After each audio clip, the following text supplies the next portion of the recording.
Today is our November Lunch and Learn. So we are so happy to have Jazlyn Sanderson here, and she is the director of the Union of Native American History. So you're going to give us a background on the museum and talk about the culture and Native American art and whatever else you want to talk about. Absolutely. Yeah, thank you guys for joining me today. I am absolutely excited to talk about the museum with you. Has anybody here already been to the museum? Thankful, glad. You definitely have to come back because we're always adding to the collection. But I'm excited to explore it with you guys here today and show some of my favorite artifacts in the museum and stories, as well as give some more background on the museum. I first want to do a land acknowledgement, especially since it's Native American Heritage Month. I really want to recognize the first peoples of Arkansas, and specifically in this area. And so land acknowledgements are a great way to do that for any organization or any talk that you may be giving. So I just wanted to explain that beforehand. And so for Mona, we reside on the land connected to centuries of indigenous caretakers, and we acknowledge that the boundaries of this land that we now call Arkansas were once home to the Caddo, Osage, and Quapaw, as well as countless other native groups. We recognize and show respect for those contemporary and vibrant cultures of First Nations of all the Americas. As a cultural institution, we take our responsibility as educated storytellers of Native American history seriously through our exhibits, programming, publications, and community service. Mona will always serve as a celebratory space for our First Nations diversity in their culture, history, and rich craftsmanship. We acknowledge our visitors to aid Indigenous peoples by protecting their sacred lands, resources, through the acknowledgement that our states, cities, and neighborhoods and communities reside on Native American ancestral grounds. So here in Arkansas, we call this, of course, home was once to the Caddo, Quapaw, and Osage, but that history extends beyond whenever the Trail of Tears was taking place. The Cherokee Nation actually went straight through Arkansas, and Mona resides on just off of Central Street, which is one of the original trails. So it, of course, now is home to, hundreds of indigenous people, if not thousands, which is super special. And of course, we want to highlight that diversity. A little bit about Mona. So we started the museum in 2006. We've been at our location since 2008. So it's our mission, of course, to highlight all of the contemporary all of the historic and contemporary indigenous peoples from Canada down to South America. So when we say Native American, we mean Americas, all of the Americas. Our story starts 24,000 years ago, so whenever you walk into our doors, you are welcomed by a 12,000-year-old woolly mammoth. His name is Tusker, so he's super special to us. But whenever you walk through our galleries, we walk through chronologically. So starting in that 24,000 years ago and working all the way up until about 1920 to 1940. But of course, the story does not stop there. In our shop, we highlight contemporary indigenous people. So we are now representing, I think, over 150 indigenous nations within our shop alone. So it's a pretty special story for us to take part in. Today, there are 574 federally recognized nations within the United States. In Canada, there are over 600, and then in Latin America, there are over 800. So it's a big story, and we try our best to tell it. Our museum was founded by one individual. His name is David Vogel, and he's a member of the Cherokee Nation. And he's also local to Bentonville. He grew up in Bentonville and went to Bentonville High. So that's why our museum is here in Northwest Arkansas, is because of him. And he's always adding to the collection as well, even today.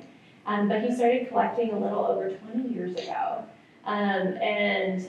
Whenever he first got that initial arrowhead collection, he was really interested in the history of that. And so he started attending a lot of talks and education seminars, and eventually just kind of his collection grew and grew because he wanted to really show that diversity. And so that's whenever he opened it up to the public in 2006.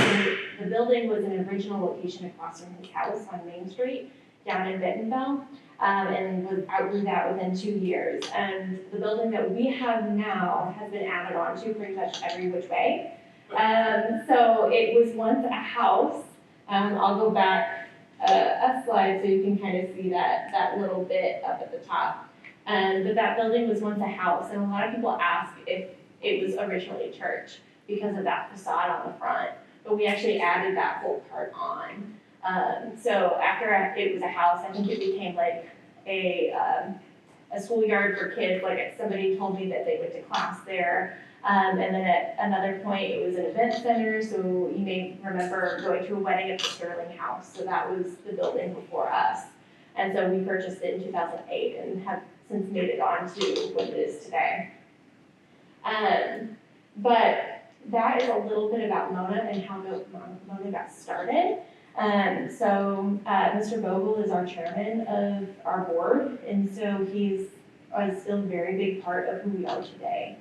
And then a little bit about me. So of course my name is Jazlyn, and I grew up here in Northwest Arkansas. So I grew up over in Gentry, which is not too far away. Of course, it's only about 30-40 minutes from here.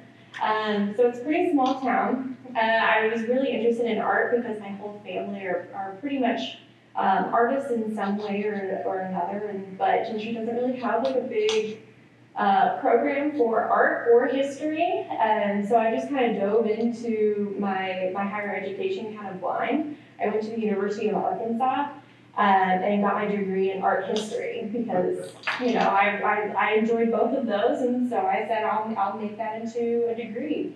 But I knew from a young age that I really wanted to be in museums. Whether that was an art museum or maybe a fossil museum, I really wanted to be a paleontologist as a young girl. But I decided that was too much science and hard words to say. So I decided to go into art history. And I made that decision probably at late high school. So I went to the University of Arkansas, and I decided very quickly that was absolutely the path that I should be on. A lot of people questioned me about it because art history is not typically a degree that people think you can get a job in. And so, you know, I clearly found my way. I got a job, everybody. But I loved it there, and I decided after a couple of classes that I wanted to really focus on Mesoamerican art, particularly like pre-Columbian, which is of course before Columbus came over. And so Mesoamerica is typically Mexico, Central America, a little bit of South America. So that's kind of my focus is what I decided to study a lot of. But I had a lot of fun there, and I graduated in 2020. And it was kind of course, a tumultuous time for a lot of people, and my final classes were primarily virtual, so it was very interesting to do. But I still, you know, had a great time, and I'm very thankful for my education. Some other pictures that you may see of me is me giving a tour over at Mona. You guys can schedule group tours with me in the morning. I will absolutely take you on a tour. Some of my family, so my stepdad also has a big part in why I'm here at Mona. My stepdad's Greek, and so I have siblings who are indigenous, but I myself am not, even though I studied it, but I have family who are, and so they're very special to me. My sister, my younger sister, she's right over there, kind of in that far picture. She is in 2nd grade right now, and she wanted to talk to her class about Native American Heritage Month and what her culture is. So it was very special. It was this past week that I did some research for her, and I found all her ancestors on the Jaws rolls, and my mom sent it to her with class, and she got in front of her whole class and she was telling about her culture, and it was very special. I also decorate cakes. I'm involved with the theater community here in Northwest Arkansas, so you may see me around there. and I'm getting married in a year, so that's also another picture that you see over there. But that is a little bit about me and what how I got to be here. The museum, my job role there, of course, is director, which basically means I do everything. Basically, if it doesn't fall under the job duties of my coworkers, it's on me. So whether that is facilities management or giving tours or anything else really. But the museum staff is pretty small, and so we are a very tight-knit, group. We've got 4 full-time people, 2 part-time, and then a few volunteers and interns along the way. So it's very much an all hands on deck type of community, which is of course exciting because I never know what my day-to-day is going to look like. But it's a fun time. So now into the museum and artifacts and some fun facts I can tell you all. This is a timeline of history that we cover at Mona. So it starts in the Paleo, which is 22,000 BC to 8,000 BC. So this is the time of the Ice Age, where woolly mammoths and giant ground sloths and saber-toothed tigers are roaming about, everything that you see in Ice Age. And people are hunters and gatherers, primarily for that big megafauna. It can feed a lot of people, of course, but it also takes a lot of skill in order to track that down. So like a lot of the tools that we have at Mona are reflective of that. We have one of the largest prehistoric tool collections there is out there, so you'll definitely see quite a bit from the Paleo period, including some Clovis points, which is one of the oldest points and also very innovative points that we have. Next, we have the Archaic period. So this is just after the Paleo, so the Ice Age has melted away. People are starting to learn new ways to live. So this is new ways to hunt, new ways to gather, because all of those big megafauna that were once roaming this earth, like the woolly mammoths, are now dead. So they have to keep up with quicker game. Like, so for example, if you try to get too close to a deer, clearly you can't, it's gonna run away. So they had to invent new tools in order to hunt at longer distances. So that's where the atlatl comes in. It is one of the most important inventions that we have up until probably the Chinese invent gunpowder several thousand years later. Next, we have the woodland. So woodland period is marked by the introduction of farming and farming technology. People are settling down. They are now growing their own crops rather than going out and traveling with the herds. And so the introduction of farming, of course, is pretty crucial to identity as well and art. Now that people are kind of staying in the same space, they are now forming alliances with other people. They are also introducing art in a new way because you have more time on your hands and more creativity.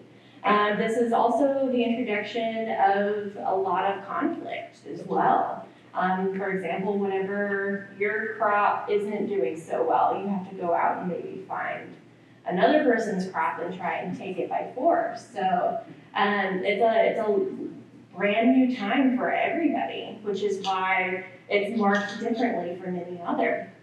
You next see Mississippian. So that starts at about 900 CE, which is a couple hundred years ago, and then 1450 CE, so like right up until the Spanish start coming over and Europeans in general. The Mississippian time period, of course, is kind of that boom of art and complex society. You've got the mound builders and some other like major groups popping up. A lot of trade routes are being introduced in new ways. Trading, of course, is a very crucial time for a lot of people, but it's very different in this time period because this is before horses. So there were no major pack animal at this time period. This was all on foot. So it's pretty interesting. Later on, I'll have a slide that talks about one of the mountain cultures that's pretty near to us, and I'll explain that a little bit more. The historic time period is post-European contact. So this lasts up until, like, from European contact all the way up until, the early 20th century, when, of course, like, the new modern society is coming into play. So this is where we get, like, that idea of what a Native American looks like. Like, when you close your eyes and you think of that, you're probably thinking of someone in a headdress, on a horse, probably in the plains somewhere. But that was actually a very small fragment of people that was, on North and South America. And then, of course, we have contemporary. So once again, our shop is where that contemporary side resides. And the contemporary side is what you and I look like today, right? So that is incorporating, my little sister and my stepdad. So that's the timeline that we're going to be looking at, and what you see in our galleries. So this is also kind of a representation of what you see in the galleries as well. So we have North American, Central America, and South America. Over here I've got some things from Spiro. So this is just in Spiro, Oklahoma, which is not that far from here. And then we have like a bear's head.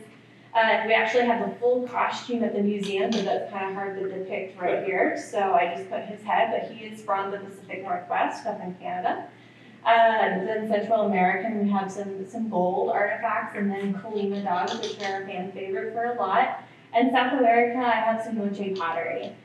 So you can really see like the broad art aspects that we cover, which is really cool. So now I want to get into some specifics of the artifacts.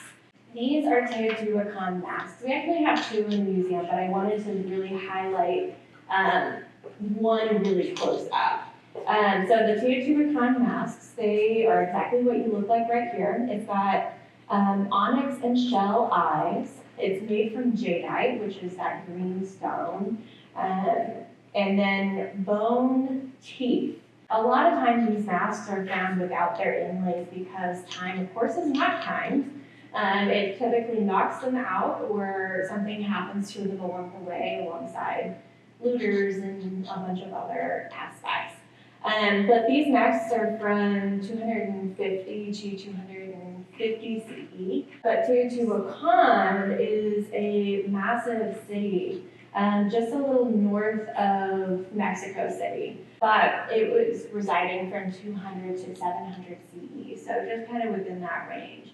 Teotihuacan is kind of an interesting place. I mean, the Aztecs came in and they didn't even know the people who were here. And so they decided to call this abandoned city the city where the gods were made, because it had these massive stone temples and, really intricate architecture. And even so that it was really aligned with the Earth's axis. And so it became a pilgrimage site to Moctezuma whenever the Aztecs were in power. The north to south access that you see right here, leading up to that pyramid, is called the Way of the Dead. So the titles from all of these buildings were from the Aztecs. So we've got 3 of the largest temples in Mesoamerica: the Pyramid of the Sun, the Pyramid of the Moon, and then the Temple of the Feathered Serpent. You've probably seen a number of these in a lot of iconography surrounding Mesoamerica, particularly the Feathered Serpent one. That one pops up quite a bit. But it's pretty interesting place. But these masks, which is what is representing them in our galleries, are also an interesting thing. A lot of people don't really know what these masks are for, but we have some theories. These masks, of course, masks are genderless. They are very blank expressions. They all look pretty much the same. So whenever you lay out these masks side by side, it's a pretty uniform way that they're looking. All of their eyes are open, their mouths are pretty much open, and narrow nose, and it's pretty standardized. So it's interesting what they could be for.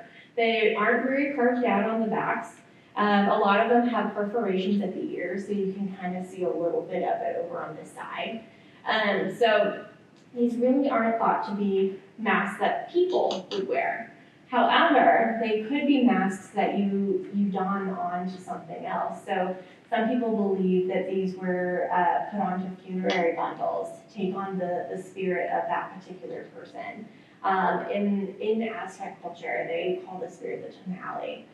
So it would be really like you'd be talking to that person and you gave a face back to them. So this, I always think that this might be like an early interpretation of what the Day of the Dead was whenever to this like now abandoned culture. But it is, a really beautiful masks. But I mean, they would probably be for kind of more influential figures as well. Some of these other masks, especially the other one that we have in our possession at the museum, have perforations at the ears with like lining them. And so that is believed to hold some perishable goods. So once again, time is not kind. Things like textiles, feathers, like anything, or even wood, they don't last the time that well. And they, of course, break down and deteriorate. So it's thought to be more of like maybe an earring is what those perforations in the ears were for. But there's a lot of different theories out there, but that was just kind of one of them. Next, we have an Apache Sunrise dress and as well as an Apache Sunrise doll. So down below, we have a little doll. She's about this big in real life. And she's wearing an Apache Sunrise dress, which is also over here. This is a full-length real-life version of it, which is also in our galleries. So an Apache Sunrise dress is donned on by a girl coming to age. Whenever she becomes a woman for the first time, they make one of these dresses and she wears it in, like, I think a 4-day ceremony. So this dress is quite literally the interpretation of a deity that they call Changing Woman. Changing Woman is a pretty influential figure in a lot of Southwestern cultures. This, of course, is the Apache interpretation of it, but she is said to never die, but she changes with the seasons. So in the spring, she's a young woman, but in the winter, she's an elderly woman, and she's constantly changing. But this particular dress is said to be the attire and take on the characteristics of Changing Woman, which is really beautiful. But the little tin cones that you see that I have pointing over here, these are just little trade tin cones. So trade tin would probably come from metal objects like tea kettles or something along those lines, cans. After they would use it, they would cut it up and then make it into outfits like this, or put it on some other material that they have, just because it was an interesting object and it has some really interesting qualities to it. In this case, we see it on here because this is a dress, right? And it's for a 4-day ceremony, and during the ceremony, they dance a lot.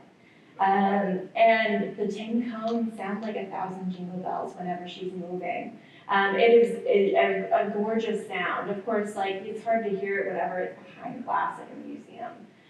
But you could really imagine it whenever she's in motion. The fringe also is meant to be that sense of movement taking place. So the fringe symbolizes sun rays, in particularly. And so it's like a very transformative dress of constant motion and sound. But you can see, of course, the modern day ceremonies taking place over to the far side. It's definitely a rite of passage as she transforms into maturity, which is, really beautiful. But the whole ceremony would also incorporate things like a feast and other ceremonial things taking place, but the girl would probably have to study for a year in order to pass this ceremony. Next, we have Lone Dog's Winter Count. So Lone Dog's Winter Count is a very, very interesting piece. Right now in Northwest Arkansas, we have 3 winter counts here. There are 2 at our museum, and then there is 1 over at Crystal Bridges. Winter counts are kind of a rarity. There are less than 100 in existence today, so it's pretty significant that we have 3 here within our region. Lone Dive's winter count is on a bison hide, so that's kind of what you see there. And it starts in the middle and spirals outward, and it acts as a calendar. So whenever you see each glyph, so like right there I have like one kind of blown up, it represents the most important event to happen to them in that particular year. So this one is from 1800 to 1801 to 1870 to 1871. The reason why you see the years split up is because they start their years at the first snowfall. So it technically incorporates 2 different years as one. But this is representing 70 years of history, which is pretty significant. The glyph that I have blown up here is called the Stars Bell, and it's from 1833.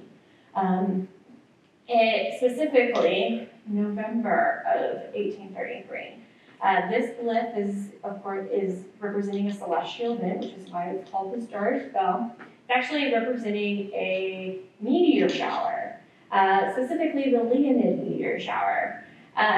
So this is a meteor shower that happens every 33-ish years. Of course, they don't really take their own time, for meteors. They're on their own. But it actually happens. It's supposed to happen this November. So, if you look to the skies here in a couple of days, you might see a meteor shower, and it's the same one, which is really cool. However, this particular meteor shower was super, super significant. It's not as dazzling as it is in this particular year. This one, I have some quotes as to what it was described as by many people across North America up here. So the first one, it's from the Georgia Journal. They just labeled it a Southern farmer. The world is actually coming to an end, for the stars are falling. And then I have another one that was a diary. It's called From Michael Shiner. The meteors fell from the elements the 12th of November, 1833 on Thursday in Washington. It frightened the people half to death. And then my other one on here is probably no celestial phenomenon has ever occurred in this country since its first settlement, which was viewed with so much admiration and delight by one class of spectators, or with so much astonishment and fear by another class.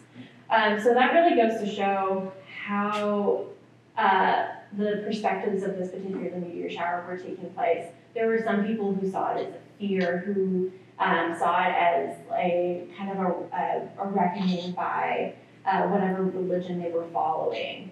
And some people saw it as like this amazing, dazzling display. The meteor shower took place over, I think, 7 hours. And like 50,000 to 120,000 meteors shot through the sky every single hour. So it was really a dazzling effect. This was during a time when Lincoln was a young man. And I actually have his note on it, but he reflected on it whenever he was really solidifying the Union victory at the time, and he was looking back on it as a young man. So his quote is, "Whenever I was a young man in Illinois, I boarded for the first time with a deacon of the Presbyterian Church. One night I was roused from my sleep by a rap at the door, and I heard the deacon's judgment exclaiming, 'Arise, Abraham, the day of judgment has come.' I sprang from my bed and rushed to the window and saw the stars falling in great showers. But looking back of them in the heavens, I saw the grand old constellations with which I was so well acquainted, fixed and true in their places. Gentlemen, the world did not come to an end then, nor will the Union now." I thought that was a pretty interesting quote, especially since you're seeing all of these different perspectives and different cultures seeing this very same event across North America. So for the Lakota nation, They recorded it on their winter count. They labeled it the Star and Spell, but they thought it was a very interesting event. Versus some people like the Southern farmer, they thought the world was coming to an end at that point in time. So it's a pretty interesting account, but it's really important that it's represented on something like a winter count because this was an eyewitness account of history to these people, and so it's important to recognize it as such. The other winter count that we have in the museum is called the Wajaja winter count, and it also represents the exact same event. And they also label it the Star Spell, but it looks different, so you'll have to come to the museum to check that part out. And then over here, I have hand-cade textiles and woven cocoa bags. So these are from Peru. They are from about 1100 CE to 1500 CE, so once again, just before the Spanish were arriving. The textiles in these cultures were very, very significant. So they displayed their state's wealth by their quality of textiles, as well as their own personal wealth as well. So if you were adorning yourself with a very expertly woven textile, as well as all of these symbolisms that you see within it, you're associating yourself with a particular class in society. Not too different from how we do that today, right? We can judge a person's looks by what they're wearing, or what they have on their t-shirt, the graphic t-shirt. You can say, oh, they're, a SpongeBob fan or something. We do similar things today as what they did back then. Hand-cade textiles, this is before the Inca. So the Inca Empire rose after them and actually kind of absorbed them into their own empire. And they recognized their expertly woven textiles more so than anybody else in the region. So the Chankay were very, very special, and they were experts at this. So what we have here, we have two different fragments, and it could be for adornment, or it could be for a utilitarian purpose because they're fragmented. It's really hard to tell. But over in kind of the corner of it, that is an example of what they were weaving on. We have no surviving examples of an X-frame loom today, but what we do have are examples of funerary goods that depict this and other iconography and paintings and such at the time. So this is kind of just a rendering of that. But in the Andes at this time, they were burying their dead as mummies, and they would wrap them in cloths. But with the burial, they would include miniature objects of different things in that person's life. So for a weaver, they would include miniature looms and weaving devices like this. So that's why we have evidence of what these look like. They made a small version out of metal, and so that's kind of it's really interesting. But they, of course, would, at this point in time, they would be using fibers such as cotton and cantalid, which cantalid would be probably alpaca or another type of pack animal with that particular type of fur, and which dyes really well, which is why we have these vibrant colors even today. These are some of the first introductions of textiles in our galleries, and so it's amazing how old they are. They preserve in different climates a lot better than, say, us in North America. We don't really have many textile fragments from this particular time period here in Arkansas, but they do in the Andes, for example. The other things that we have on this slide are woven cocoa bags. The cocoa bags are for the cocoa leaf, which is what you see over in the corner, which is kind of their aspirin, right? So it's got a little bit of the aspects of actual cocaine, but it's very, very mild. So it would be more adjacent to a cup of espresso today. So it would kind of relieve hunger and thirst and, maybe fix your headache. But the people in different societies would also wear certain cocoa bags to discern their societal wealth and everything. But everybody would practically have a cocoa bag just throughout their day as they're working. And even so today, in contemporary times, you often see cocoa bags with Peruvian individuals in both like the highlands and the lowlands today, which is really cool. That, you know, something like that would traverse time. Some common like designs for these textile fragments, which you can kind of see some today. You can see like the bird and maybe the serpent. But some common ones are felines represent the earthly world, birds represent the celestial, and then a snake represents the underworld. So like things like this are like constantly telling a story to others. Our next slide is about Spiro. So what you see here are artifacts that were found in Spiro, Oklahoma, which is on the other side of Fort Smith, which is only like an hour and a half away from here.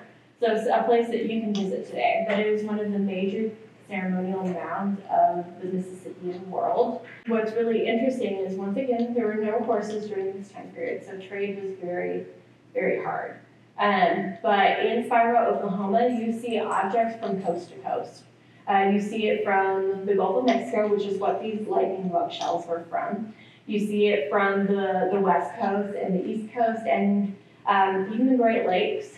All of these objects and materials are finding yourself in Spiro, Oklahoma for one reason or another, which is really, really fascinating to me. Over here, like the Spiro lightning bug shell dippers, we have two of them here at the museum. So over to the left is one and on the right is the other. But these kind of give you like a good idea of what people really wanted to look like during this time. Maybe this was a shaman. Maybe this was a high status individual within society. Or maybe this was a warrior. Maybe they had to go to the Gulf of Mexico to retrieve this shell dipper and come back with it in order to be depicted on it.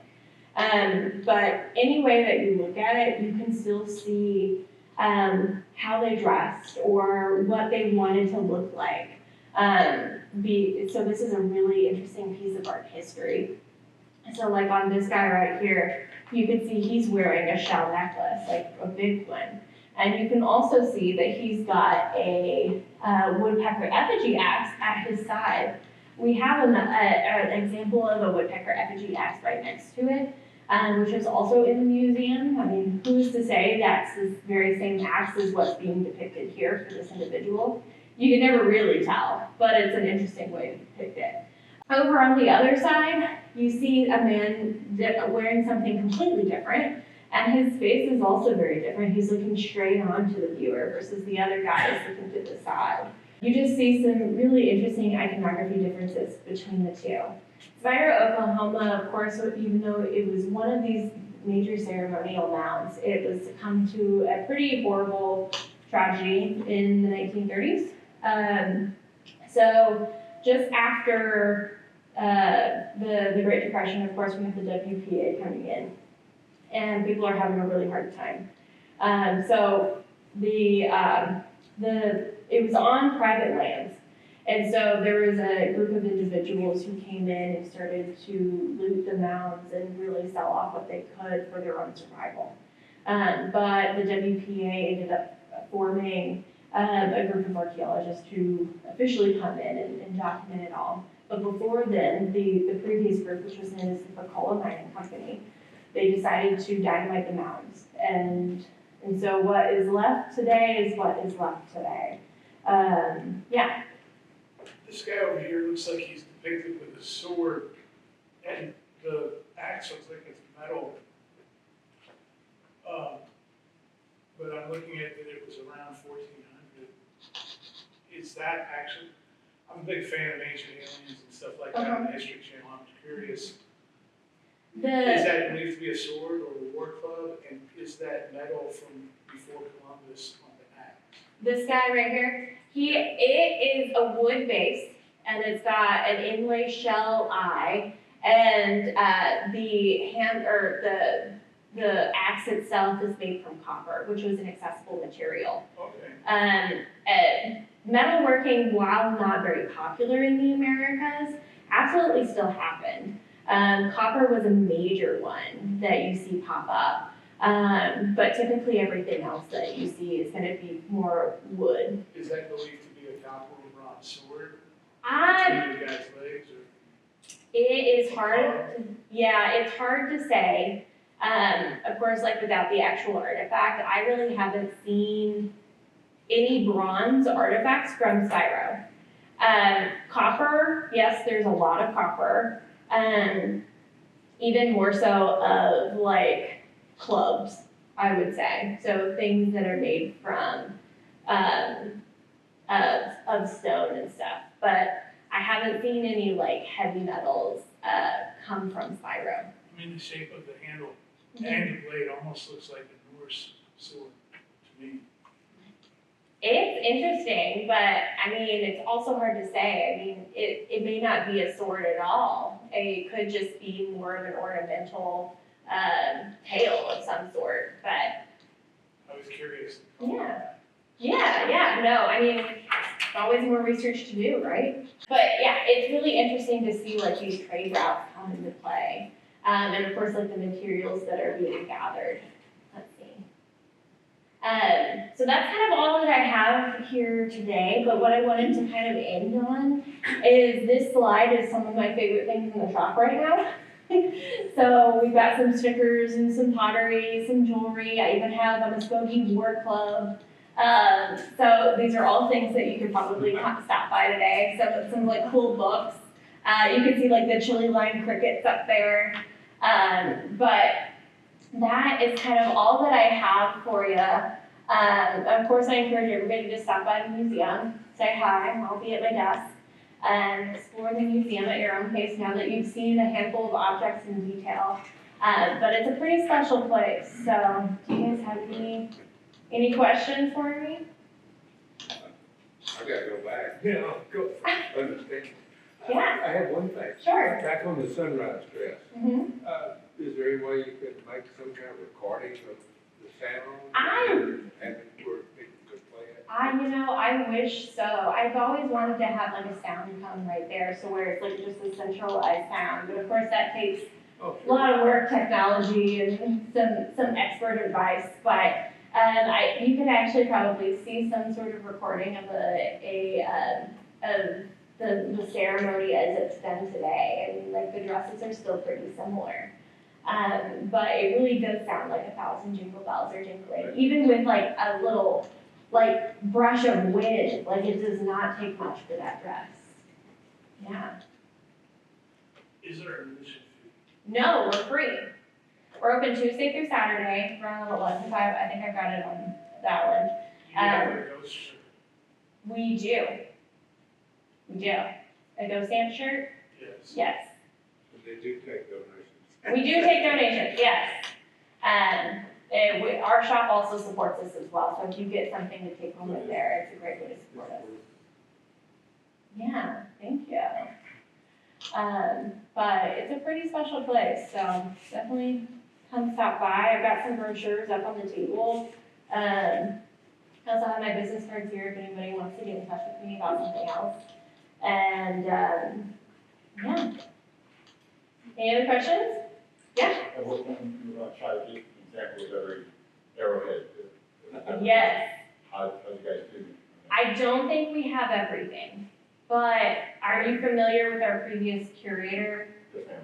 Kind of rough. Yes. Yeah. He unfortunately passed away before I think we could accomplish that goal. So I don't know where we stand right now. We're still kind of digging through it, but we'll get there.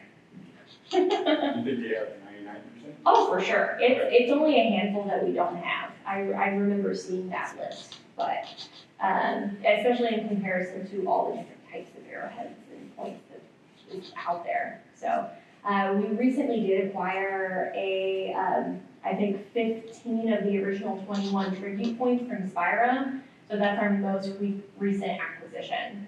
Mm-hmm. Yeah. Yeah. On the becoming of age, maybe I missed it. Was there a particular age that that child would have that ceremony? It would be after their first period. Okay. Mm-hmm. So whenever that came for her. Oh, okay. So it wasn't like a definite. I was thinking about like in the Mexican culture, we have the quinceañera. Mhm. And so normally that 15 years where you have the celebration, but it doesn't, but it was very similar as you were speaking about it, so I didn't know it was a specific age. Yeah, it would be after, the girls' first period. I don't know relatively how soon after, I'd have to do a little bit more research into that, but probably fairly soon after that. So it is pretty similar. I mean, like, we have, someone at the museum who she's Navajo, and she goes through also a pretty similar ceremony.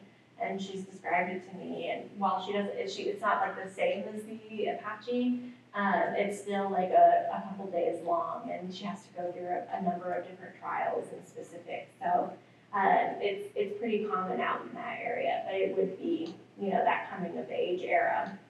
You also mentioned there was something about like a test or get ready. What exactly did that entail? Or preparation?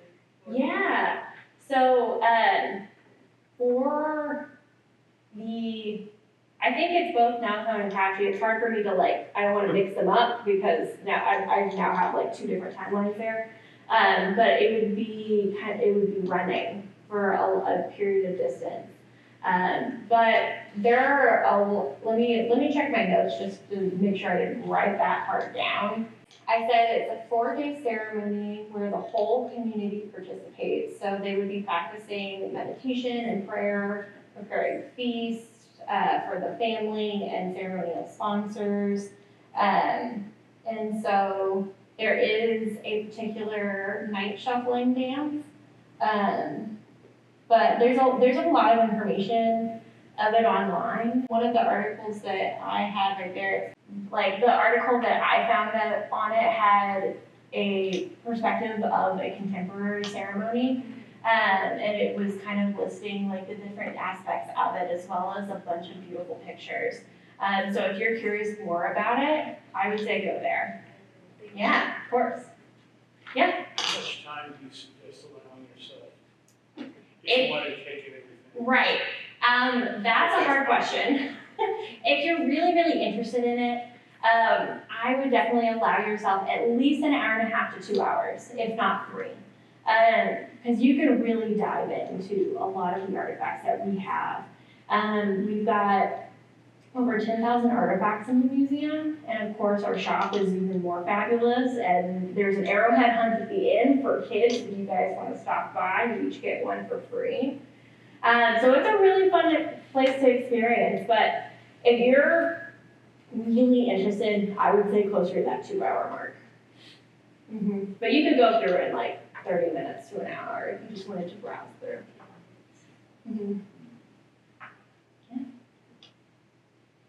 And there's a nice place to sit and wait if somebody's taking forever. Yes. We've got plenty of seating. Absolutely. Well, I appreciate you guys coming in and listening to me talk for a bunch of.